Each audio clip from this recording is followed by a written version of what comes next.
My hair was naturally as hard as steel, even a knife or axe could barely scratch it. Today marked the abbot's 99th attempt to shave my head for ordination, and I had even sworn that this time, the ordination would succeed. Yet after the abbot spent 24 straight hours trying to cut my hair, it remained completely unharmed. The abbot and the others had no choice but to admit defeat. An elderly monk believed I had offended the Buddha statues, so he took me before one and told me to repent. I quickly bowed respectfully in front of the statue, but when the Buddha saw me, it actually turned away as if avoiding me on purpose. I couldn't believe it, so I walked over to another Buddha statue, only to get the same result. Fury surged within me, and I poured out my grievances to the statues. When a young monk goes out into the world, no one believes I'm a monk. How can a monk not have a shaven head? I begged the Buddha to give me another chance, thinking the compassionate Buddha would surely accept me, but when the statue saw me again, it slowly closed its eyes. Witnessing this, the elderly monk was certain I had no karmic connection to Buddhism whatsoever. Then, the statue communicated to me through telepathy. I still had a karmic bond to resolve, and one day I would meet her again. Only then would all the answers to my questions be revealed. I was still confused when the abbot walked in with his disciples. Seeing the statue had turned away, he immediately knew I was the cause. He angrily ordered his followers to teach me a lesson,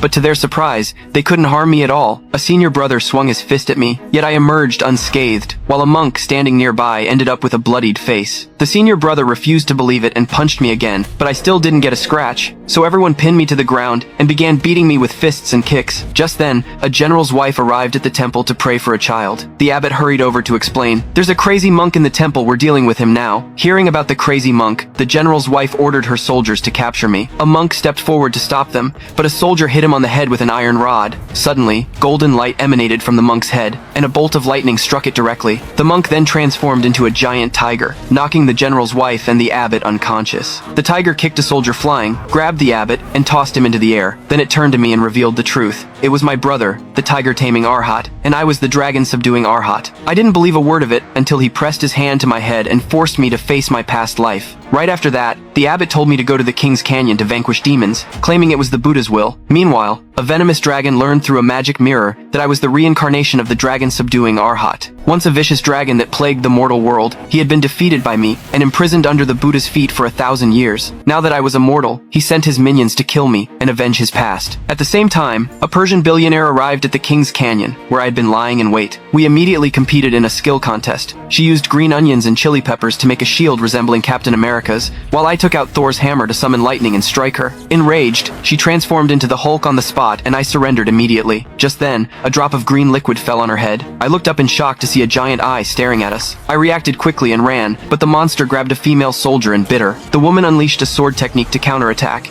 and was about to kill the monster when another woman suddenly appeared and blocked the attack for it. The Persian woman was stunned by the newcomer's appearance, only to be grabbed by the monster the next second. As the monster prepared to swallow her, she used her sword to fend off its bite. I shouted at them to attack the monster's armpits. Hit in its weak spot, the monster howled in pain and let go, but as the woman was about to break free, it kicked her hundreds of meters away. I flew over to catch her, but she was so disgusted at being saved by me that she almost vomited. Meanwhile, one woman tried to shoot the monster with a bow and arrow, but it dodged. Another woman on a hill took a sneak shot with her bow. The arrow hit the monster's head, making it kneel in agony. The first woman flew onto the monster's head, aiming to kill it, but the monster reacted quickly and swung its fist at her. I rushed to push her out of the way, only to be caught by the monster myself. The monster shook me violently, but I reacted fast. I turned my hair into blades and pierced its arm. The monster screamed in pain and threw me flying. By sheer bad luck, I landed on a hard rock. Writhing in pain, I turned my hair into a drill. The monster chased us relentlessly, and soon we were cornered at a cliff. With the monster closing in, we jumped off together. Unable to find us, the monster flew into a rage and vented its frustration. Once we were safe for the moment, the Persian woman said, "The monster's skin is too tough, arrows can't pierce it." Unexpectedly, one of the other women replied, "Your hair is tough too, isn't it better than arrows?" They then tied me to a slingshot. When the monster entered range, they released it and I flew straight toward the monster, piercing its body. I then crashed into a nearby rock, with my head getting stuck in it. The monster clutched its chest, collapsed to the ground, and died.